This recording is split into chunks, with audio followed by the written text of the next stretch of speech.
god, oh my god, oh my god. It's happening, guys. Yes, folks, it's real. Newmie gets an actual plot on the show today. The last time that happened was in season 6, when he became mortal enemies with a pack rat. And arguably in that episode last season, where he gets with a model and Cody wears a Trojan condom hat. I'm stoked!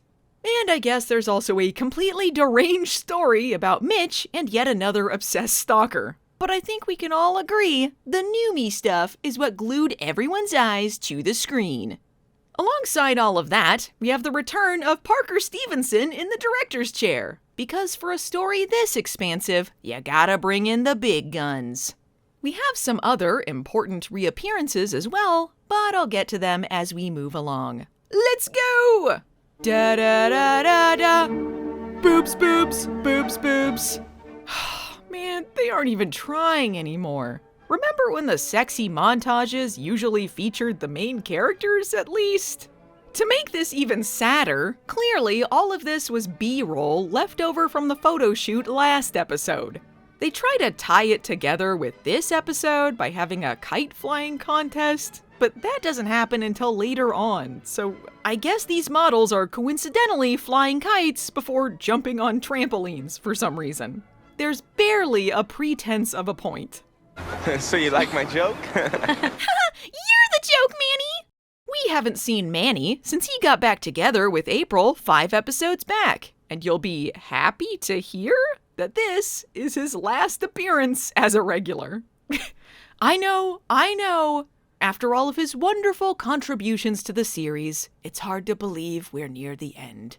But not to fear, because he has one last powerful storyline to give us in his 3 appearances next season, one of which is uncredited. And in case you were curious, of his 2 seasons as a regular, he was only in 19 episodes. Great stuff, Manny. Anyway, Baywatch is raising funds for the Juvenile Diabetes Foundation, which in 2025 is called Breakthrough T1D. This is a cause close to Newmie's heart, as he has a nephew with diabetes. Yeah, my Uncle Caesar has diabetes. A kid getting it really sucks. Tell Manny where diabetes is, and Manny will crush it with his bare hands! Everyone says some very informative and natural-sounding dialogue to each other all about diabetes, as you do in casual conversation with your friends. Later, Newmie takes his nephew Todd and his friends out fishing. Todd is played by Brandon Gatson, who only acted in one other thing, but then went on to become a professional wrestler. Good for that kid. Unfortunately for Todd, he can't have any of these sponsored Haagen-Dazs due to his stupid diabetes. His frustration boils over at his uncle in a very heart-wrenching moment. Well, what about some popcorn or a soft pretzel? I'm not hungry. Come on, you were starving in the car on the way down here. I lied, okay?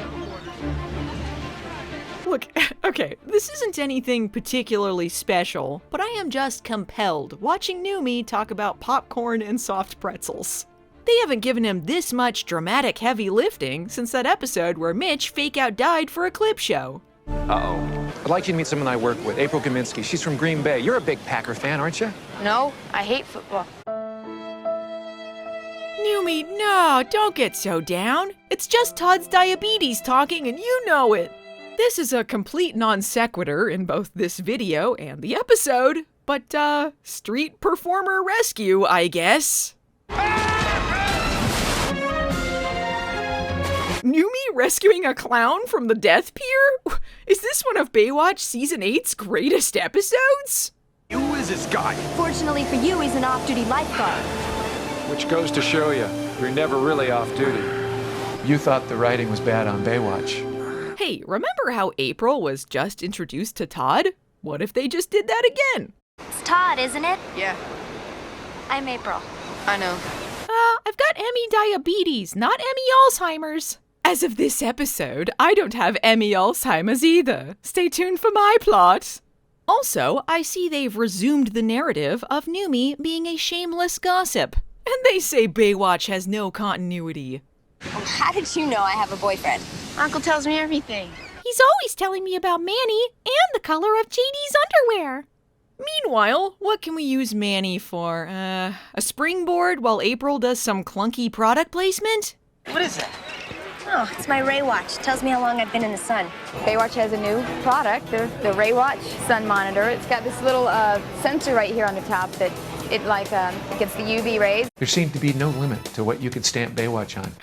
Listen, I know this is the show that spent an entire season cramming A&W cream soda into every exposed crevice on screen, but I feel like even the Pepsi paralysis hour was more subtle than this. Sucks, huh? I enjoy that during this diabetes charity kite contest, Newmie calls Manny and April pathetic in front of everyone. Pathetic.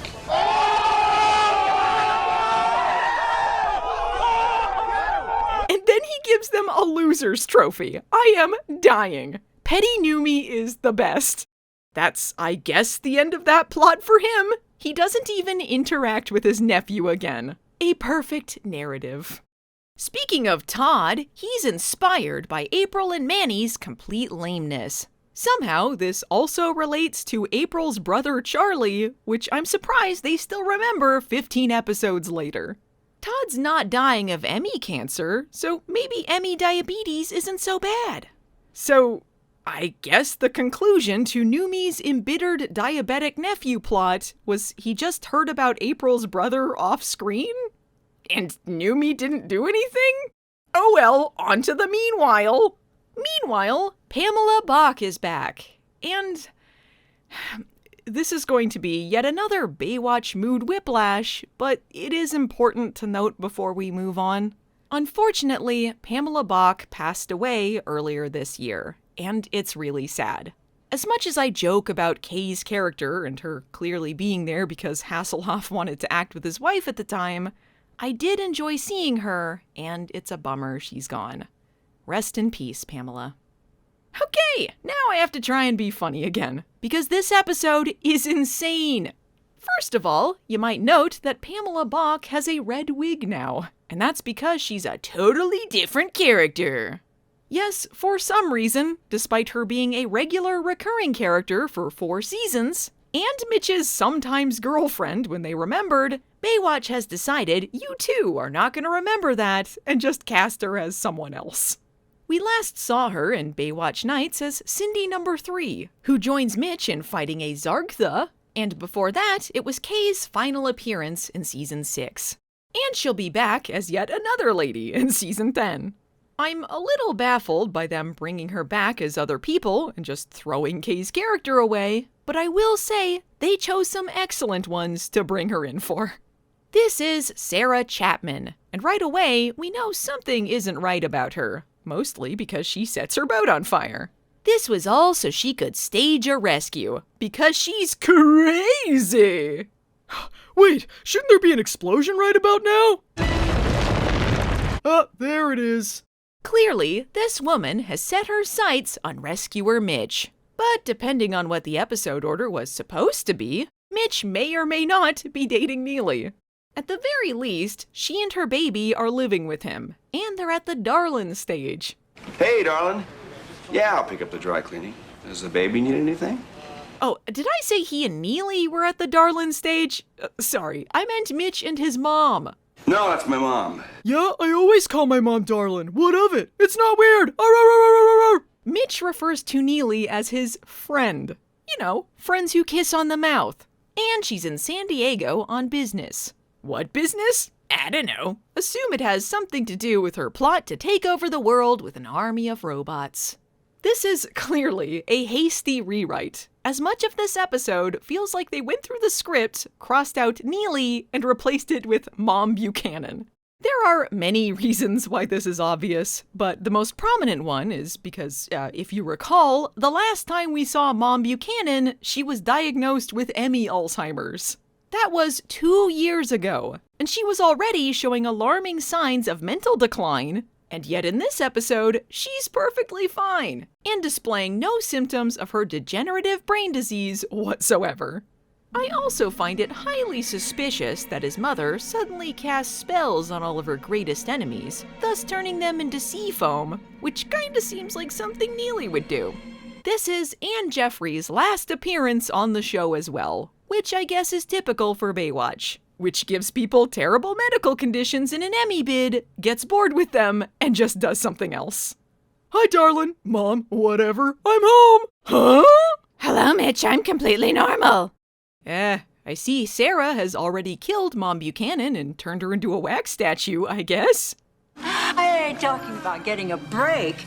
Ashley was running me ragged today, and ding-dong, the doorbell rings and my prayers are answered.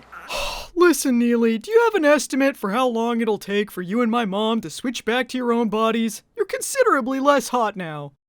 Anyway, Mom Buchanan has taken it upon herself to let Sarah move in and babysit, even though the story they gave us was that Mom Buchanan was visiting so that she could babysit.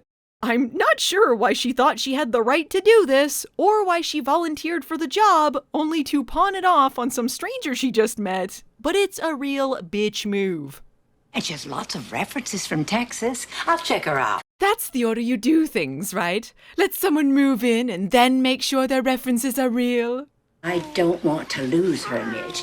The baby loves her, and I really need her, so the answer's yes. And sure it is, darling. You know it is. She showed up randomly at the door 10 minutes ago and said a bunch of untrue stuff. You just can't get help like that these days. You know what? Maybe she is showing signs of her Emmy Alzheimer's, because nothing she does in this episode makes any sense. Lullaby and good night. I am so bug shit crazy. Oh, good to know Mitch finally cleared off that crowded dead girlfriend shelf. He kept the picture of Tracy, but he had to throw that Stephanie picture in the trash so he could put up a photo of his new girlfriend, Neely. We're just friends. Friends who take family photos together. Without that stupid Hobie, of course. Mitch, if you put me on the dead girlfriend shelf, I swear there will be hell to pay next season. Cannot tell you how weird a choice it was to film an episode about a stranger wanting to replace Neely, but without involving Neely at all. Now Sarah is sending Mitch crappy mixtapes. Things are getting serious.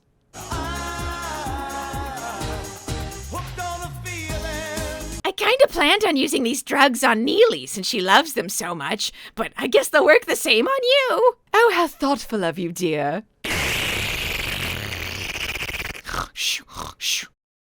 A woman is sending me love songs and acting super creepy. Better unbutton my denim shirt halfway down before I get home. Hey, wait a minute! What's going on here? Oh, don't mind me, darling. I'm just taking a nap in a completely normal pose. Well, I see nothing is amiss, other than all of those alarming red flags I've been noticing. Good night! Hey, Mitch, did you want a cup of bonkers juice before I go to bed? What the hell is this? Nights? That part of my life is over! Is there anything that you need, or is there anything that you want? No, I'm Okay, they jump from this kite contest story in the middle of the day to Mitch's story at night, and then back to them clearly during the same day, but also it's the next day. So either they were at this kite contest for 48 hours straight, or Mitch is in another dimension. Pathetic. Sarah, here's the thing. You're horrible and I don't like you. We're gonna have to let you go. I won't let you do this to me. You can't do this to me. I'll prove to you how normal and well-adjusted I am. Then you'll be sorry. Help! You should use your manners. Maybe I should call my dementia-riddled mother about the potential danger she's in. But nope! Oh, Hobie, you get younger every time I see you. Well, time for a sexy shower scene. Nobody peek. Somehow, out of all the characters in this plot, I'm the most responsible person to be taking care of this baby. Well, my completely dry makeup and jewelry shower is done. Huh? Nanny, she broke into the house and took Ashley. Not Neely's baby. I may not be the father, but I would raise her as my own if Neely asked. Are you two still dating, or are Neely and me a thing now? Who cares about the lore? We've got a baby to find. And we're also here. The following search scenes come off kind of pointless, because Sarah just goes back to the house with the baby later anyway. But it is nice that Newmie gets 2 incomplete stories this episode. I can't help but feel like I was partly responsible. Oh, Mom, you're only saying that because it's true. Wait, what's that baby doing back in the house? You're safe again, my darling. That's it. Yeah, and now it's the next day? Why did she...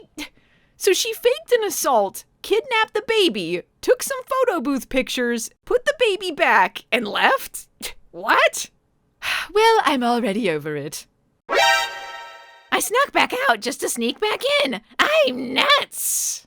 Now, where the hell did Mitch go? He left his Emmy Alzheimer's mom alone with the baby after she failed spectacularly earlier, and also knowing the psychotic, violent woman who kidnapped the baby is still on the loose? Did he even call the police? Did he just get bored and go out for food? Bad news, Mom. Subway was closed. We'll have to make do with leftover Dominoes. Neely, thank God you're home. Before now, I never could have pictured Hoffwife with blonde hair. Let's don't ever talk about Sarah again, okay? Let's forget that she ever lived. Oh man, now she's trying to become Neely. Just imagine how dramatic this would have been if Neely were actually in the episode, instead of, confusingly, Mitch's mom. Oh well. Let's dance. Jump in my car. I wanna take you. Strangely, I think I'm actually falling for you. I mean, I love Neely, and she's a malicious sea witch. So maybe I'm just into supervillains now. Well, Mitch put his Baywatch Nights detective skills, and just plain common sense to use, and checked Sarah's references, discovering her real name is Carly, and she never got over her husband taking her baby and leaving. I'm not sure how she knew she'd be rescued by a lifeguard who has a baby at his house when she set this whole thing up at the beginning, but let's not think about that. Considering she was insane and gave them her real references, which would have easily unraveled her entire ruse before they even let her in the house, everything that happened is entirely because of Mitch's stupid mom. Where's my mother? Where? Tell me where she is so I can kill her myself! The Emmy Alzheimer's isn't doing it fast enough! Mitch! Mitch!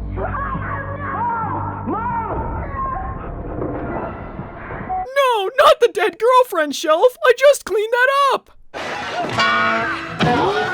And the tube TV? No! Hang on, maybe there's still time for a sexy fireplace scene. Well, Mom, she's in the mental ward now. They gave her a spot next to Carrie Ann Moss and, I don't know, Mädchen Amick. Oh, Mitch, you'd never put me away in some hospital, right? Especially if my Emmy Alzheimer's came back. Yeah, I'd never do that.